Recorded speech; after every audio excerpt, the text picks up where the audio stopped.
Tere, Tiiutarad siinpool. Septembrikuu täiskuu, 7. september, vaatame, mis on see siis maagiline kuupäev meile toomas. Ja täiskuu energiat siis on aktiivsed paar päeva enne ja paar päeva peale siis seda täiskuu tipphetke, mis on siis 7. septembril juba hakkab tulema, et kuu oraaklikaardid räägivad meiega sedapuhku. Esimene kaart on meil siis kasvav kuu, siis õhuelemendis, see on kaart number 1. Selle kaardi nimi on idee. Sul on mingi äge idee või mõte, mis tuleb nüüd hakata teoks tegema, mis tuleb need nii-öelda seemned mulda panna. Et väga-väga huvitav, et igasugused ideed, mis on seotud loominguga, mis on seotud äriga, tööga, karjääriga, rahaga, et kaardid number 1 tavaliselt indikeerivad kas uue ukse avanemist või siis ka, et me peame selle esimese sammu astuma sellel uuel rajal siis ära. Järgmine kaart tuleb, ongi täiskuu, see on küll maa-elemendis, meil on sedapuhku septembris täiskuu küll vee-elemendis kalades, aga selle kaardi number on number 4 ja selle kaardi nimi on saavutus.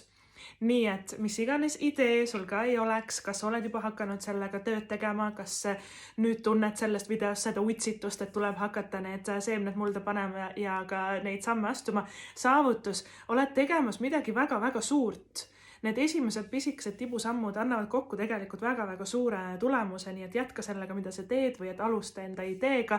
Samuti, kui sa oled juba pingutanud mõni aeg, võib-olla kaua aega mingisuguse mõttega, ideega, maa-element on tavaliselt seotud töö, karjääri või rahaga, et kui sa oled punnitanud, pingutanud, vaeva näinud, tubli olnud, siis siit on tulemas suur saavutus ja suur kordamine. Isegi ma ütleksin niimoodi, et natukene au ja kuulsust võib-olla kellelegi teist või siis lihtsalt ka ülemuselt, et nagu head tagasisidet, et sa oled saavutamas midagi suurt ja ongi aeg tegelikult hakata ka nagu karjäärialaselt natuke suuremalt mõtlema, kes on ammu tahtnud näiteks tööd vahetada või uut tööd saada, absoluutselt tasub hakata ka selles suunas nüüd edasi liikuma, et aeg on küps, et kandideerida, proovida.